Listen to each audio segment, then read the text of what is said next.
Hello friends, welcome to Royal Study. दोस्तों, आज के इस वीडियो में यूपी पुलिस कांस्टेबल के लिए स्पेशल जीके हम आपके लिए लेकर आए हैं। और यहाँ पर टारगेट 18 फरवरी हमने रखा है, इसलिए रखा है गाइस कि आपकी एग्जाम में अब एक महीने से लगभग टाइम बचा हुआ है और आपको अच्छे से इन क्वेश्चनों को कर लेना है, क्योंकि सबसे ज़्यादा आधे से ज़्यादा जो क्वेश्चन है वो इसी वीडियो में से आपको देखने को मिल जाएंगे। परीक्षा में आने वाले टॉप 100 क्वेश्चन हम आपके लिए लेकर आए हैं। टॉप सेलेक्टेड है, काफ़ी मेहनत करके इनको हम सेलेक्ट कर लेके आए हैं। सो आप सभी से रिक्वेस्ट है कि इस वीडियो को पूरा देखें और एग्जाम से पहले इस पूरा वीडियो को देख लें, सबसे ज़्यादा फायदा यहीं से आपको होगा। क्लियर है। और अगर आप चाहते हैं कि आपको पीडीएफ भी इसके मिल जाए ताकि आप अच्छे से रिवीजन कर लें, तो आप टेलीग्राम को ज्वाइन कर लीजिएगा, लिंक आपको डिस्क्रिप्शन में मिल जाएगी।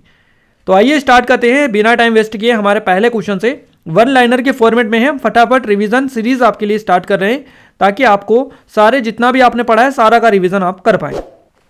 पहला क्वेश्चन है हमारा, चंद्रमा पर गुरुत्वाकर्षण का मान पृथ्वी के गुरुत्वाकर्षण के कितना होता है। तो चंद्रमा पर गुरुत्वाकर्षण यानी जी का मान जो होता है, चंद्रमा पर जी का मान पृथ्वी के जी के मान का कितना होता है ये आपको बताना है। तो 1/6 होता है, आप अच्छे से कवर कर लीजिएगा। 1/6 ये होता है। तो इस तरह से अगर आपको पूछा जाए कि किसी वस्तु का वजन अगर चंद्रमा पर इतना है तो पृथ्वी पर कितना होगा, तो 1.1/6 से इसको आपको इस हिसाब से आपको थोड़ा सा सोल्व कर लेना है। अगला क्वेश्चन की ओर आगे बढ़ते हैं। अगला क्वेश्चन है हमारा, चंद्रमा से परावर्तित प्रकाश पृथ्वी पर कितने समय में पहुंचता है। आई थिंक आप सभी लोगों को पता होगा। यहाँ पर सूर्य की बात नहीं की गई है, यहाँ पर चंद्रमा की बात की गई है। सूर्य वाला क्वेश्चन भी आगे देखने को आपको मिलेगा।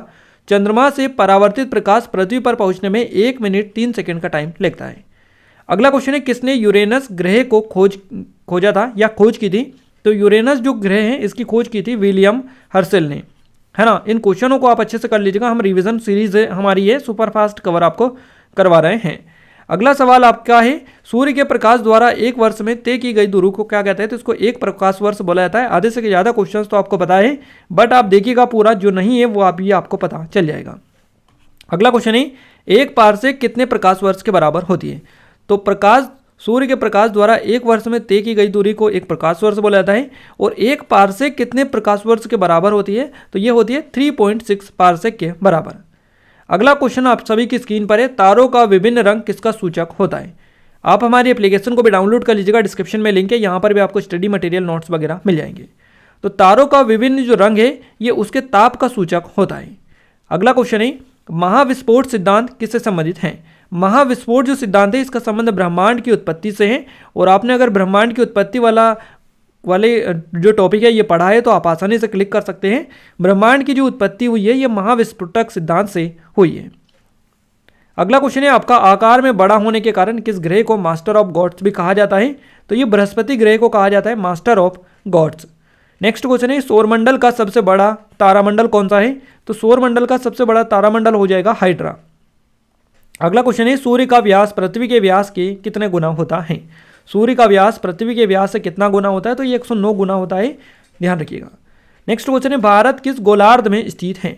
भारत किस हेमिस्फीयर में स्थित है। तो यह आपका करेक्ट आंसर है, उत्तर पूर्वी गोलार्ध में स्थित है भारत, ध्यान रखिएगा। नेक्स्ट क्वेश्चन है, क्षेत्रफल की दृष्टि से भारत विश्व में कौन से स्थान पर है। तो क्षेत्रफल की दृष्टि से भारत जो है ये विश्व में 7वें नंबर पर है। कौन से 7वें नंबर पर है। क्षेत्रफल की दृष्टि से भारत विश्व में 7वें नंबर पर है।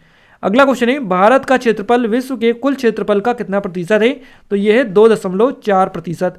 भारत का जो क्षेत्रफल है विश्व का 2.4% है।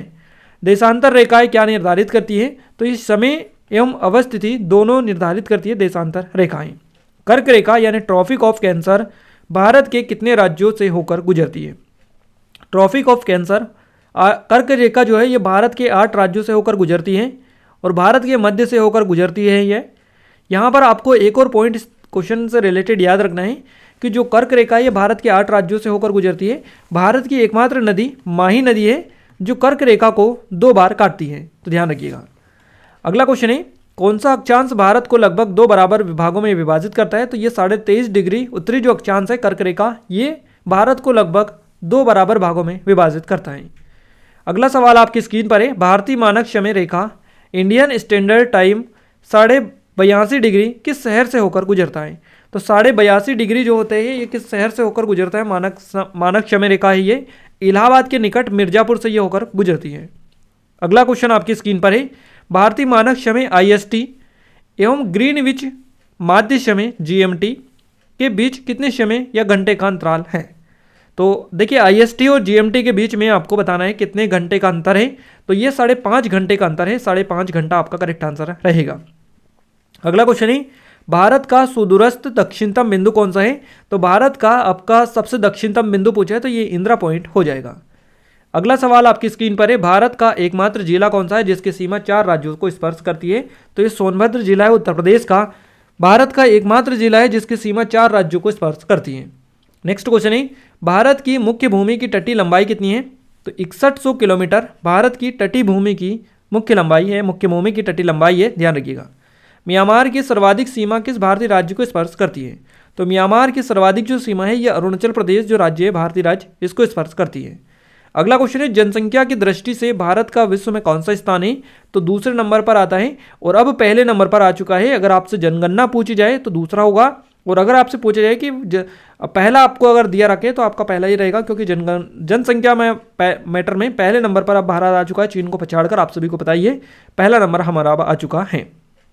अगला सवाल आपकी स्क्रीन पर है असम की सीमा कुल कितने राज्यों एवं केंद्र शासित प्रदेशों को स्पर्श करती है, तो 7 आपका करेक्ट आंसर रहेगा।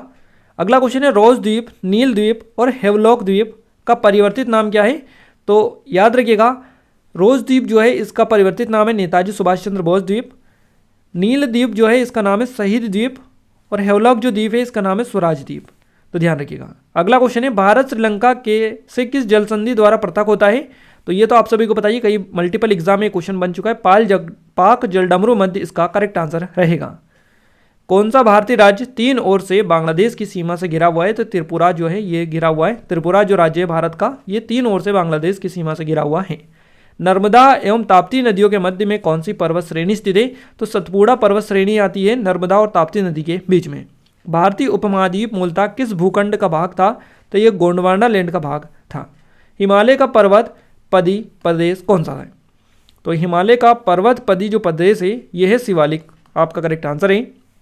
पृथ्वी के सर्वाधिक निकटतम जो तारा है ये इसका नाम बताना है आपको, तो पृथ्वी के सर्वाधिक निकटतम तारा है सूर्य। सूर्य आपका करेक्ट आंसर हो जाएगा। अगला क्वेश्चन आपकी स्क्रीन पर है हमारी आकाशगंगा गैलेक्सी दूध मेखला का आकार कैसा है, तो इसका आकार सर्पिला आकार है, स्पाइरल ये है, सर्पिला आकार आपका करेक्ट आंसर हो जाएगा।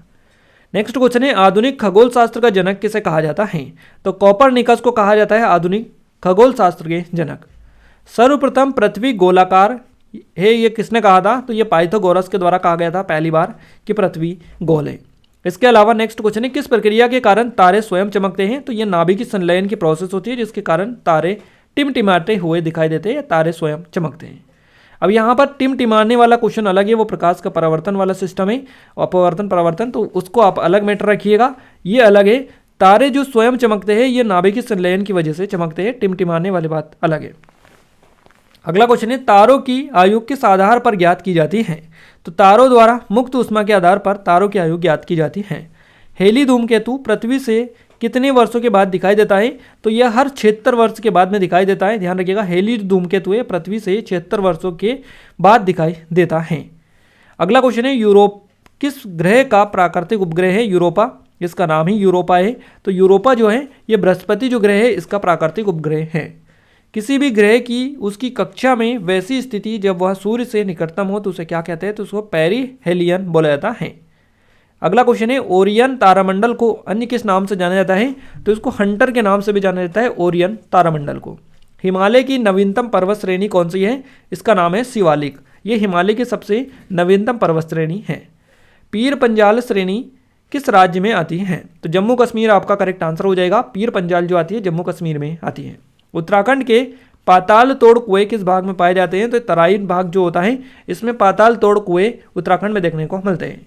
अक्साई चीन किस क्षेत्र का भाग है, तो यह लद्दाख वाला क्षेत्र है अक्साई चीन। अक्सर ये विवादित भूमि कही जाती है और इस तरह से भी यहाँ पर कई बार जो दोनों देशों की सेना है या आर्मी है ये आमने सामने देखने को मिलती है। तो अक्साई चीन वाला ये क्षेत्र है, लद्दाख आपका करेक्ट आंसर रहेगा, लद्दाख क्षेत्र का भाग ये है। अगला क्वेश्चन है भारत की प्राचीनतम पर्वत श्रृंखला कौन सी है, तो यह अरावली पर्वत श्रृंखला है। नेक्स्ट क्वेश्चन है इलायची की पहाड़ियाँ किन राज्यों के मध्य में सीमा बनाती है, तो केरल और तमिलनाडु आपका करेक्ट आंसर रहेगा। इलायची की जो पहाड़ियाँ है केरल तमिलनाडु के मध्य सीमा बनाती हैं। नेक्स्ट क्वेश्चन है सेवराई पहाड़ियाँ किस राज्य में स्थित हैं, तमिलनाडु में देखने को मिलती है सेवराई की पहाड़ियाँ। भारत की सर्वोच्च पर्वत चोटी कौन सी है? तो इसका नाम K2 है, गॉडविन ऑस्टिन, और इसकी जो ऊंचाई है यह है 8,611 मीटर। ध्यान रखिएगा, ऑस्टिन गॉडविन की। अगला क्वेश्चन है हमारा, दक्षिण भारत की सबसे ऊंची चोटी कौन सी है? तो दक्षिण भारत की सबसे ऊंची जो चोटी है इसका नाम अनाईमुडी है, और इसकी जो ऊंचाई है यह है 2,695 मीटर, जो कि केरल में स्थित है अनाईमुडी। दक्षिण भारत की सबसे ऊंची चोटी ये है। नीलगिरी पर्वतमाला का विस्तार किन राज्यों में है? तमिलनाडु और केरल में नीलगिरी पर्वतमाला का विस्तार देखने को मिलता है। कुल्लू घाटी या कुल्लू वैली किन पर्वत श्रेणियों के मध्य में स्थित है? तो धौलाधर और पीर पंजाल जो श्रेणियां हैं इनके बीच में है कुल्लू घाटी।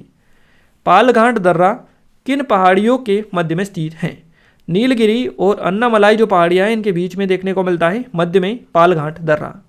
नाथुला दर्रा किस राज्य में स्थित है? तो नाथुला हो जाएगा सिक्किम में, आप सभी को पता होना चाहिए। अगला क्वेश्चन है, हिमालय की सबसे ऊंची पर्वत श्रेणी कौन सी है? तो ये हिमाद्री है, व्रत हिमालय भी इसको कहा जाता है। अगला क्वेश्चन है, महाराष्ट्र एवं कर्नाटक के मध्य स्थित पश्चिमी घाट को किस नाम से जाना जाता है?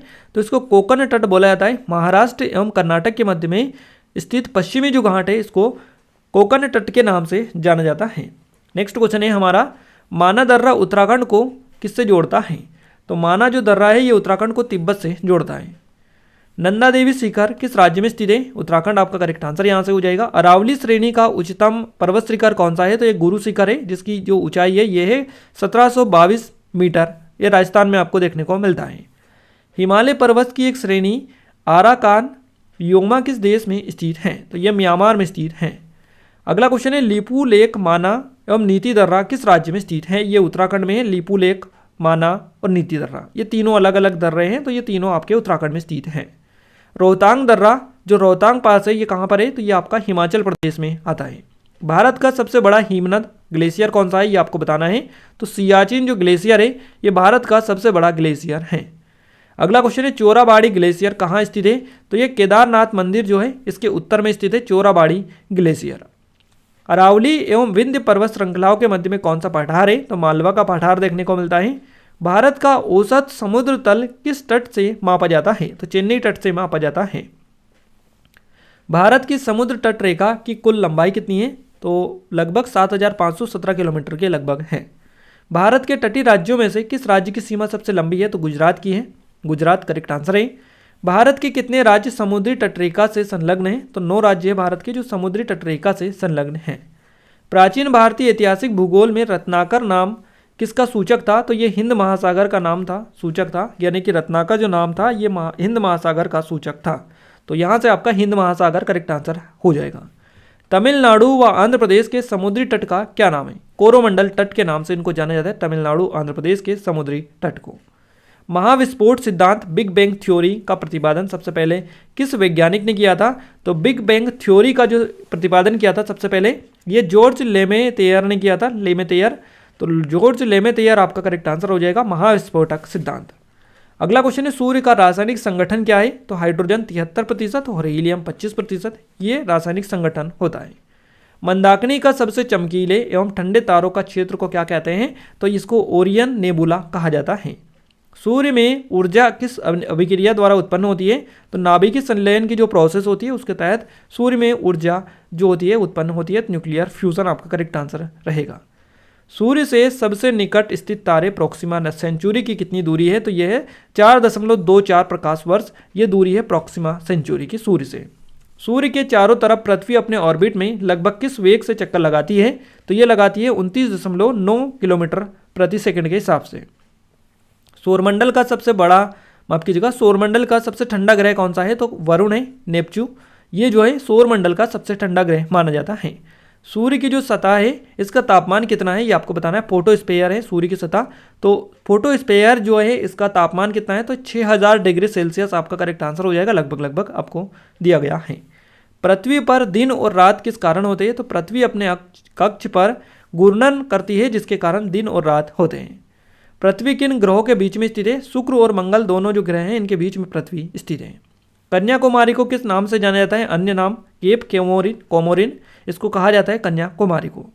अंडमान और निकोबार द्वीप समूह में सबसे अधिक ऊंचाई वाली चोटी कौन सी है? तो सैंडल पीक आपका करेक्ट आंसर हो जाएगा। वृहद हिमालय यानी कि ग्रेट हिमालय की औसत ऊंचाई कितनी है? तो ये है 6100 मीटर। लघु हिमालय किन श्रेणियों के मध्य में स्थित है? तो महान हिमालय और शिवालिक हिमालय के बीच में स्थित है लघु हिमालय। अंडमान निकोबार द्वीप समूह कहाँ पर स्थित है? बंगाल की खाड़ी में देखने को मिलते हैं, आप सभी को बताइए। अंडमान निकोबार द्वीप समूह में द्वीपों की संख्या कितनी है? तो यहाँ पर 572 द्वीप स्थित है। 10 डिग्री चैनल किन दो द्वीपों को पृथक करता है? 10 डिग्री जो चैनल है ये अंडमान निकोबार को अलग करता है। बेरन द्वीप कहाँ पर है? तो ये बंगाल की खाड़ी में बेरन द्वीप भी। श्रीहरिकोटा द्वीप कहाँ पर स्थित है? पुलिकट झील के समीप देखने को मिलता है, पास में हरिकोटा द्वीप। लक्षद्वीप कहाँ पर है? तो ये अरब सागर में स्थित है लक्षद्वीप। ऐसे अप्रकाशहीन पिंड जो सूर्य के प्रकाश से प्रकाशित होते हैं और उन्हें क्या कहते हैं? तो उन्हें ग्रह कहा जाता है। ऐसे अप्रकाशहीन यानी कि उनका खुद का कोई प्रकाश नहीं है तो अप्रकाशहीन बोला जाता है। तो ऐसे अप्रकाशहीन पिंड जो सूर्य के प्रकाश से प्रकाशित होते हैं यानी कि सूर्य के प्रकाश से वो चमकते हैं तो उन्हें ग्रह बोला जाता है। अगला क्वेश्चन है, आकाश में कितने तारामंडल हैं? आकाश में कितने तारामंडल है? तो 88 आपका करेक्ट आंसर हो जाएगा। सूर्य से पृथ्वी तक प्रकाश पहुंचने में कितना समय लगता है? तो 8 मिनट 16 सेकंड का टाइम लगता है। सौरमंडल में कौन सा ग्रह सूर्य से निकटतम है? तो बुध ग्रह करेक्ट आंसर है। सौरमंडल में कौन सा ग्रह पृथ्वी से निकटतम है? तो ये शुक्र ग्रह है। सौरमंडल में कौन सा ग्रह सर्वाधिक गर्म होता है? तो ये शुक्र ग्रह है। सौरमंडल में जो शुक्र ग्रह है सर्वाधिक गर्म ग्रह माना जाता है। सौरमंडल में कौन सा ग्रह सूर्य से सर्वाधिक दूरी पर स्थित है? तो ये वरुण है। सौरमंडल में सबसे बड़ा ग्रह कौन सा है? तो ये बृहस्पति है। इसके अलावा सौरमंडल में सबसे छोटा ग्रह कौन सा है? तो ये बुध है। इस तरह से क्वेश्चन आपके एग्जाम में बनते हैं। पृथ्वी पर समुद्र तल से स्थल की सर्वाधिक ऊंचाई कितनी है? तो यह है 8,848.86 मीटर, जो कि माउंट एवरेस्ट की है। तो आपका करेक्ट आंसर यहाँ से रहेगा 8,848.86 मीटर। तो गाइज यहाँ पर हमने टॉप 100 जो क्वेश्चन है आपको कवर करवा दिए हैं और इसी तरह से हम डेली बेसिस पर एक वीडियो इस तरह का भी आपको देंगे ताकि आप जो है अच्छे से एग्जाम से पहले सारा जितना भी पढ़ा है सभी का रिवीजन हम कवर करवा पाएँ। हमारा टारगेट है आपको एग्जाम से पहले 5000 क्वेश्चन को इस तरह के कवर करवाना इस सीरीज़ के अंतर्गत। तो आप सभी का अगर अच्छा खासा रिस्पॉन्स सपोर्ट रहा तो हम 5000 क्वेश्चंस को काफ़ी कम टाइम में आपको कवर करवा देंगे, यानी 5000 जो क्वेश्चन है काफ़ी कम टाइम में हम कवर आपको करवा देंगे, सभी का रिवीजन करवा देंगे। तो आप सभी जाए शेयर करें, इस वीडियो को लाइक करें, शेयर करें और आप सभी से रिक्वेस्ट है कि एक प्यारा सा कमेंट जरूर से कर दीजिएगा कमेंट बॉक्स में ताकि हमें सपोर्ट मिले, मोटिवेशन मिले। आप सभी के लिए इतनी मेहनत करके हम क्वेश्चन सेलेक्ट कर लेकर आ रहे हैं तो आप सभी एक कमेंट जरूर से करिएगा। डिस्क्रिप्शन में लिंक आपको मिली है, टेलीग्राम को ज्वाइन कर लीजिएगा, वहाँ पर PDF आपको मिल जाएगी ताकि आप अच्छे से और रिवीजन इसका कर पाएँ। क्लियर है? तो आप सभी से रिक्वेस्ट है कि चैनल को सब्सक्राइब कर लीजिएगा, बेल आइकन को ऑल पर सेलेक्ट कर लीजिएगा ताकि जैसे ही नया वीडियो आए सबसे पहले आप सभी का पास में उसका नोटिफिकेशन आ जाए और आप सभी उसको जल्दी से देख पाएँ। क्लियर है? तो मिलते हैं हमारे नेक्स्ट स्टडी वीडियो में, तब तक के लिए जय हिंद, वंदे मातरम।